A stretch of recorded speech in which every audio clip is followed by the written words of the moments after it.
राधे राधे, जय श्री कृष्ण। कैसे हैं आप सब? आशा है राधा रानी की कृपा सब पर बनी है। हम आपको सुना रहे हैं माघ मास की कथाएं, इसके महात्म के बारे में।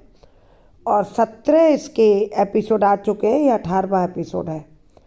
इसमें श्री वशिष्ठ ऋषि राजा दिलीप से कहने लगे कि हे राजन, मैंने दत्तात्रेय जी द्वारा कहा गया माघ मास महात्म पूरा तुम्हें सुना दिया। अब इस माघ के महीने के स्नान का फल सुनिए।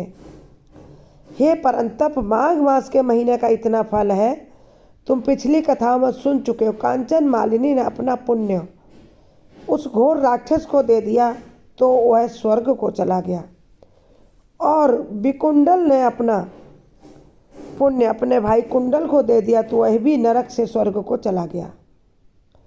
हे परंतप, माघ मास स्नान सब यज्ञों, व्रतों का और तपों का फल देने वाला है।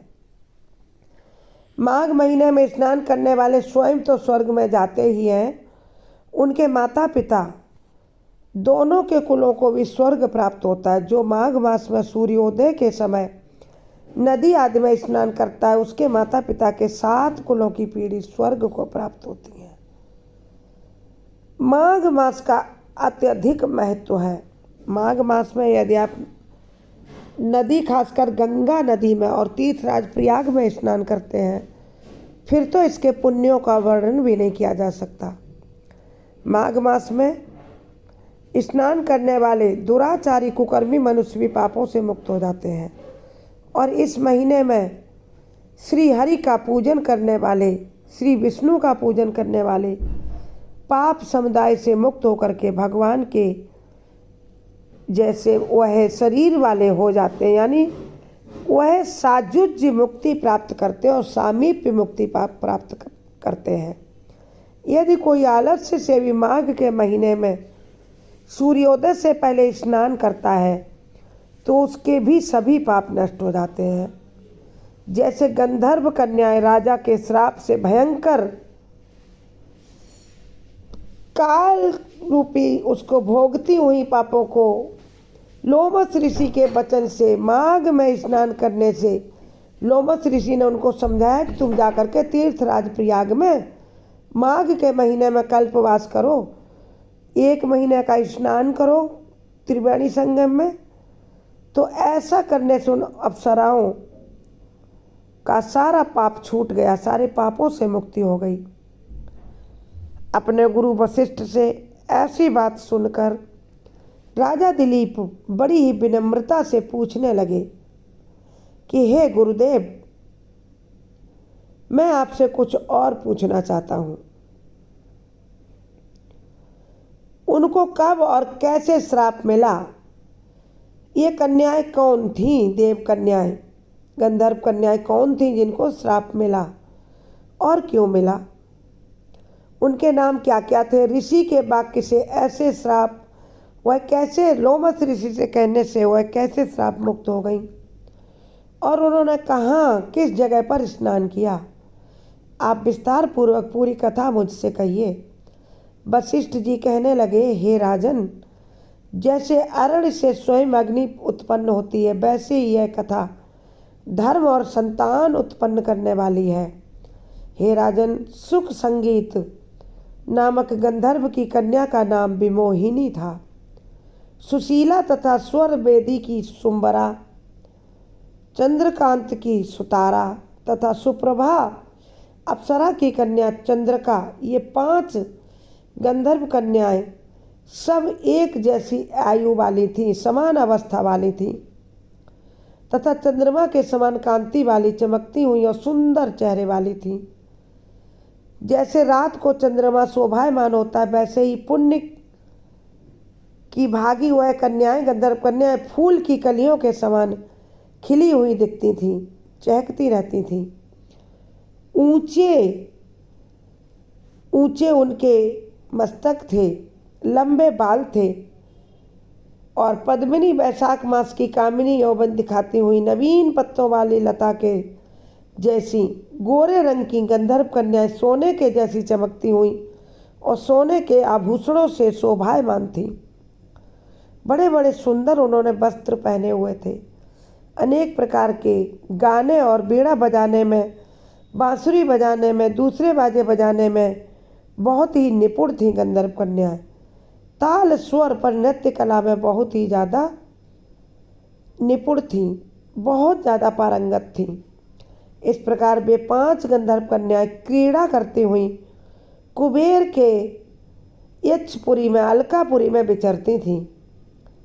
एक दिन कौतूहल बस माघ के महीने में एक वन से दूसरे वन में खेलती हुई, क्रीड़ा करती हुई मंदिर के फूल तोड़कर सरोवर पर गौरी पूजा के लिए गईं।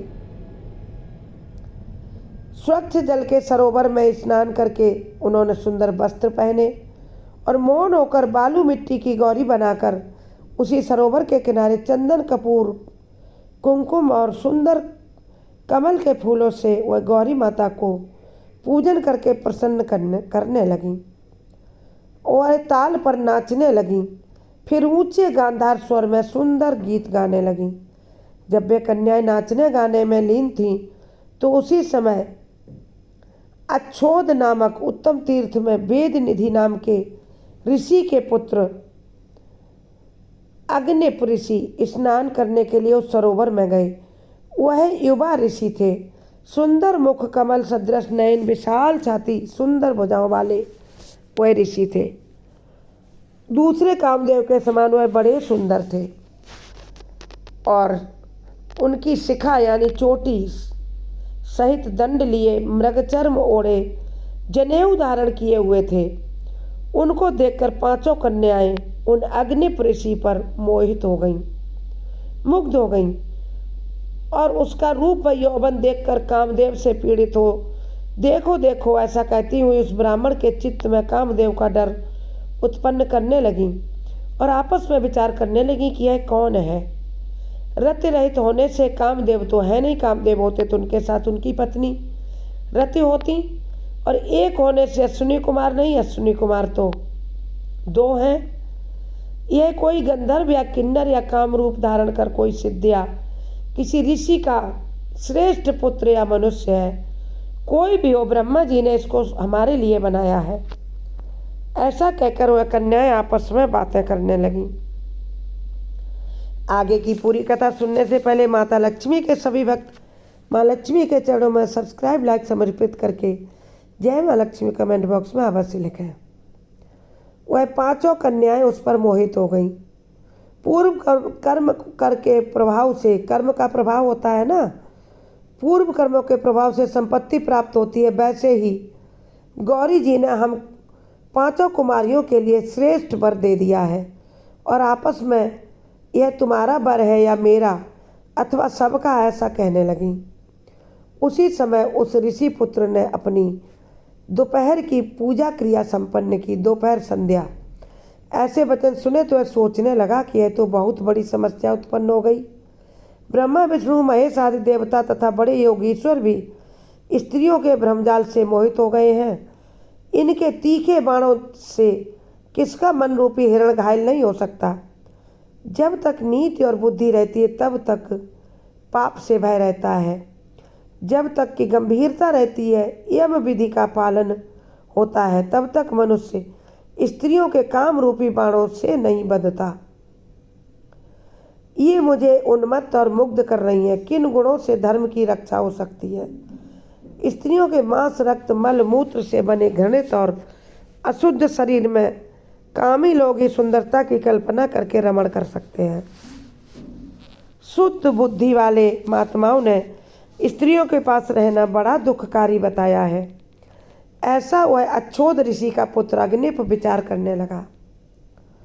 जब तक ये हमारे पास आए मुझे यहाँ से चले जाना चाहिए, ऐसा सोचकर अतः जब तक वह उसके पास गंधर्व कन्या पहुँची तब तक वह ऋषि कुमार योग बल के द्वारा अंतर ध्यान हो गया। ऋषि पुत्र के ऐसे अद्भुत कर्म देखकर वह चकित होकर डरी हुई चारों ओर देखने लगी और आपस में कहने लगी कि यह क्या इंद्रजाल था जो देखते देखते कहीं विलीन हो गया। और वह विरह की अग्नि में जलने लगी और कहने लगी कि हे कांत, तुम हमको छोड़कर कहाँ चले गए? तुम कौन थे या क्या करने आए थे? क्या तुमको ब्रह्मा ने हमको विरह रूपी अग्नि में जलाने के लिए बनाया था? तुम हमें विरह बिता देकर यहाँ से कहाँ गायब हो गए हो? क्या तुम्हारा चित्त हमें देखकर मोहित नहीं हुआ? क्या हमारी सुंदरता तुम्हारे लिए बेकार है? क्या तुम्हारा चित्त दया से रहित है, जो हमारा चित्त दुखाकर हमारे मन को बेहवल करके तुम यहाँ से चले गए? क्या तुमको हमारा विश्वास नहीं था? क्या तुम्हें हम कोई ऐसी कन्याएं दिखती थी जो तुम्हारे लायक नहीं थी? क्या तुम कोई मायावी पुरुष थे? बिना किसी अपराध के हम लोगों पर क्यों क्रोध करके चले गए हो यहाँ से? तुम्हारे बिना अब हम नहीं जिएंगी। जहाँ पर आप गए हो हमें शीघ्र ले चलिए। हमारा संताप हरो, हमारे दुख को हरो और हमें अपने दर्शन दे दो। सज्जन लोग किसी का नाश नहीं देख सकते। ऐसा कह कर वह कन्याएं बहुत विलाप करने लगीं। अब अगले अध्याय में हम तुम्हें बताएंगे 19वें अध्याय में कि क्या वह कन्याएं, वह गंधर्व कन्याएं उस ऋषि कुमार अग्निप से मिल पाई या नहीं। आगे की कथा के लिए थोड़ा सा इंतज़ार करिए।